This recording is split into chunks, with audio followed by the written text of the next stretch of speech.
everyone. I am Dr. Shilpa Ghosh. I am the Director of Obstetrics and Gynecology at Akash Healthcare, Dwarka. आज हम बात करेंगे painless delivery की।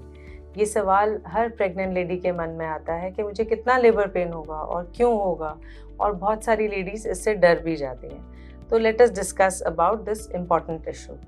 सबसे पहले लेट अस अंडरस्टैंड कि लेबर पेन कहाँ से होता है। तो देखिए, जब यूट्रस के अंदर बेबी है, जब यूट्रस की कॉन्ट्रैक्शंस होती हैं, वहाँ की नर्व से लेबर पेन होता है।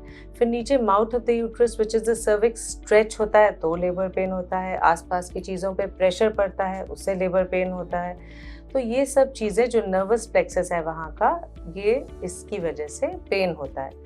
तो पेशेंट्स कहते हैं कि डॉक्टर साहब कितना लेबर पेन होगा, लाइक प्रेगनेंसी ये मेरी फर्स्ट है, मुझे पता नहीं है कितना लेबर पेन होगा।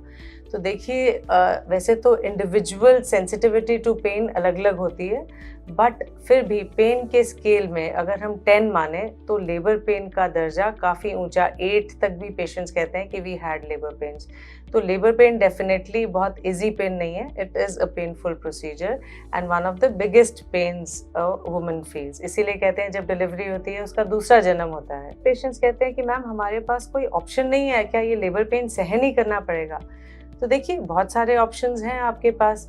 आप डिफरेंट टेक्निक्स यूज़ कर सकते हैं। कहीं कहीं पे हिप्नोसिस यूज़ होता है, कहीं कहीं पे इनहेलेशन एनेस्थीसिया यूज़ होता है, कहीं एक्यूपंक्चर का भी यूज़ होता है। बट जो usually 2 techniques most of the जगह पे यूज़ होती हैं, वो एक तो है ब्रीदिंग एंड रिलैक्सेशन टेक्निक्स जो आप सीख सकते हैं हमारे फिजियोथेरेपिस्ट से।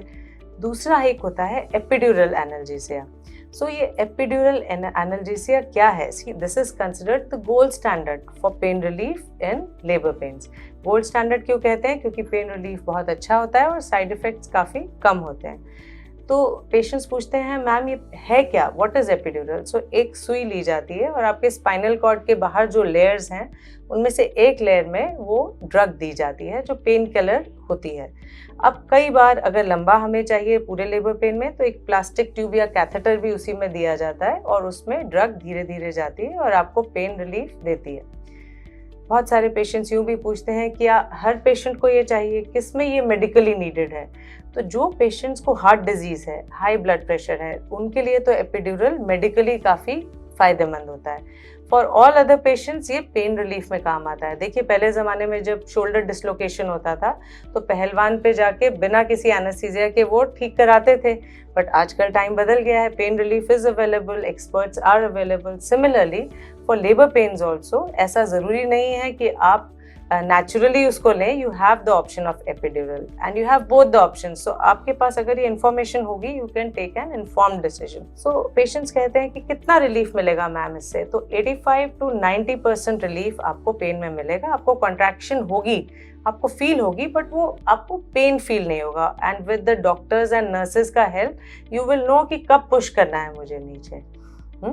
तो किस में एपिड्यूरल नहीं देना है? तो किसी को अगर ब्लीडिंग डिसऑर्डर्स हैं या आपके स्पाइन में कोई डिफॉर्मिटी है, so please discuss with your gynaecologist and your anaesthetist before you take the epidural. और इसके साइड इफ़ेक्ट्स क्या हैं? देखिए, एलर्जी किसी भी दवाई से हो सकती है, वैसे ही इससे भी हो सकती है। हेडेक हो सकता है, माइल्ड नमनेस हो सकती है जो टेम्पररी है, और रेयर साइड इफ़ेक्ट्स भी कोई हैं, but usually it is considered a safe procedure. तो at the end I would say कि naturally birth dena is an option which is a very good option, but if needed you should be informed about this choice which is safe, and giving birth should be your greatest achievement. It should not be your greatest fear. So all the best and have a healthy delivery. Thank you.